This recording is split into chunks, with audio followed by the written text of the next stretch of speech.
Hai semuanya, kembali lagi di channel Portal Edukasi. Pada kesempatan kali ini kita akan membahas rangkuman materi PAI kelas 7 bab 3, yaitu tentang menghadirkan salat dan zikir dalam kehidupan. Materi ini sudah kurikulum merdeka ya. Mari kita mulai dengan makna salat. Secara bahasa, salat diartikan sebagai doa atau doa meminta kebaikan. Sedangkan menurut istilah, salat dipahami sebagai semua perkataan dan perbuatan yang dimulai dengan takbir dan diakhiri dengan salam. Dengan salat, kita akan terjaga dari perilaku keji dan munkar apabila hati selalu ingat kepadanya. Sesuai dengan firman Allah Subhanahu wa taala dalam Quran surat Al-Ankabut ayat 45 berikut ini.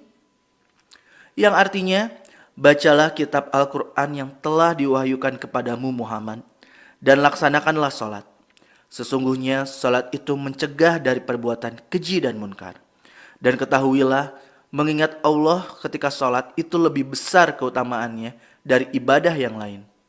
Allah mengetahui apa yang kamu kerjakan. Quran surat Al-Ankabut ayat 45. Pelaksanaan terhadap perintahnya dan menghindari terhadap larangannya ditujukan hanya untuk mencapai keridhoannya.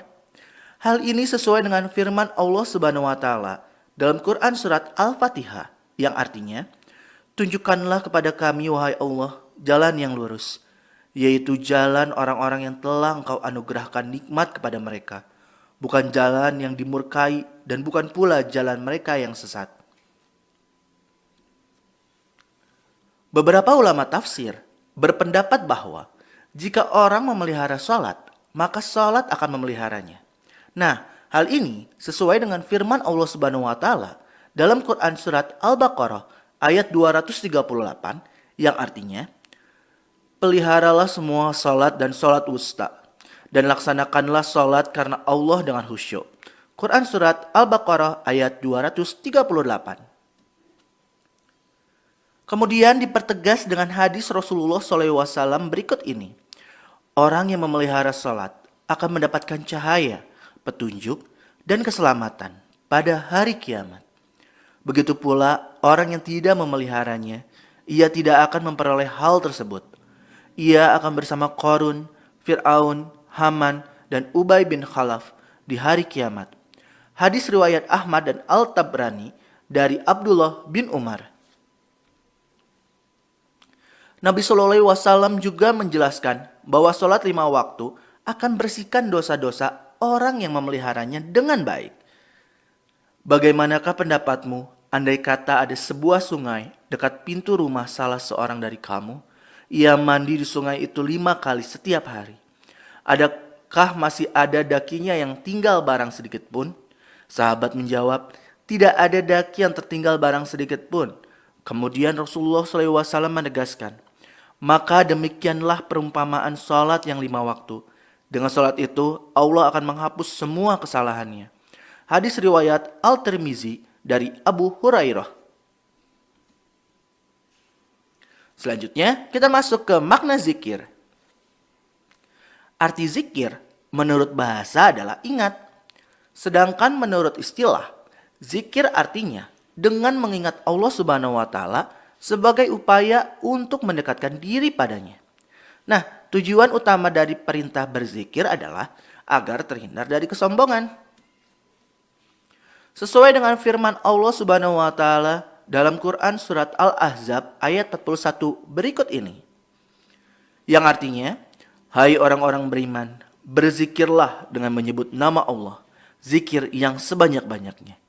Quran surat Al-Ahzab ayat 41. Zikir dapat dilaksanakan dengan mudah tanpa persiapan dan waktu yang khusus. Nah, cara berzikir itu bisa dibagi menjadi 3 macam. Yang pertama, zikir dengan hati. Yang kedua, zikir dengan ucapan. Yang ketiga, zikir dengan perbuatan. Maksudnya gimana sih? Zikir dengan hati yaitu dengan cara bertafakur dan merenungkan ciptaan Allah Subhanahu wa taala. Sehingga timbul dalam pikiran bahwa Allah Subhanahu wa taala adalah zat yang maha kuasa.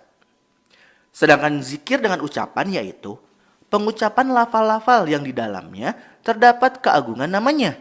Contohnya tahmid, tasbih, tahlil, takbir, membaca Al-Quran, dan sholawat. Sedangkan zikir dengan perbuatan yaitu dengan menaati perintahnya dan menjauhi larangannya. Kemudian orang yang lalai dalam melaksanakan salat dan riya itu akan diancam oleh Allah Subhanahu wa taala. Ditegaskan dalam firman Allah Subhanahu wa taala dalam Quran surat Al-Maun ayat 4 sampai 7 yang artinya, maka celakalah orang yang salat, yaitu orang-orang yang lalai terhadap salatnya, yang berbuat riya dan enggan memberikan bantuan. Kemudian ditegaskan kembali dalam hadis Rasulullah SAW berikut ini. Orang yang mengerjakan salat, tetapi salatnya tidak dapat mencegah dirinya dari perbuatan keji dan munkar, maka salatnya tersebut tidak akan menambah sedikit pun kepadanya, kecuali ia bertambah jauh dari Allah. Hadis riwayat Ibnu Jarir dari Ismail bin Muslim bin Al-Hasan. Selanjutnya, salat untuk meraih ketakwaan dan menghindari perilaku tercela. Keimanan dan ketakwaan kepadanya yang tumbuh pada diri seseorang merupakan manifestasi keberhasilan dari salah satu pelaksanaan ibadah salat dalam sehari-hari. Sebagaimana disebutkan dalam firman-Nya dalam Quran surat Ali Imran ayat 102 berikut ini. Yang artinya, hai orang-orang yang beriman, bertakwalah kepada Allah dengan sebenar-benar takwa kepadanya. Dan janganlah sekali-kali kamu mati, melainkan dalam keadaan beragama Islam. Quran surat Ali Imran ayat 102. Selanjutnya, hikmah melaksanakan salat dan zikir. Adapun hikmah melaksanakan salat dan zikir adalah tertanamnya akidah tauhid dalam jiwa seseorang. Hubungan antara manusia dengannya akan terjalin dengan baik. Kedamaian, keamanan, dan keselamatan dari Allah Subhanahu wa taala akan diperoleh olehnya, serta mengantarkan mereka pada kesuksesan dan pengampunan dari segala kesalahan. Memperkuat jiwa seseorang dalam hubungan dengan Allah Subhanahu wa taala, memperoleh ketenangan jiwa dan menjauhkan diri dari kelalaian, melatih hidup disiplin dan taat aturan, peraturan baik peraturan kerja maupun peraturan dalam kehidupan ini, membiasakan seseorang pada perbuatan atau perkataan yang baik dan bermanfaat, menumbuhkan akhlak mulia seperti amanah, jujur, dan upaya menjauhkan diri dari perbuatan keji dan munkar. Selanjutnya, mengamalkan salat 5 waktu dan zikir secara istiqomah. Agar kita dapat konsisten dalam menjalankan salat dan zikir, dapat dilakukan beberapa hal berikut ini. Menyadari bahwa salat dan zikir untuk mendekatkan diri kepada Allah Subhanahu wa taala. Memahami manfaat salat dalam kehidupan, kita akan kembali ke akhirat. Jangan menunda salat dan malas berzikir. Niat yang tulus, lakukan salat berjamaah, berteman dengan orang yang rajin salat, serta banyak membaca buku keislaman. Nah ya, mungkin cukup sekian. Terima kasih telah menyimak video pembelajaran ini hingga selesai. Semoga bermanfaat kita semua. Jangan lupa like, comment, and subscribe.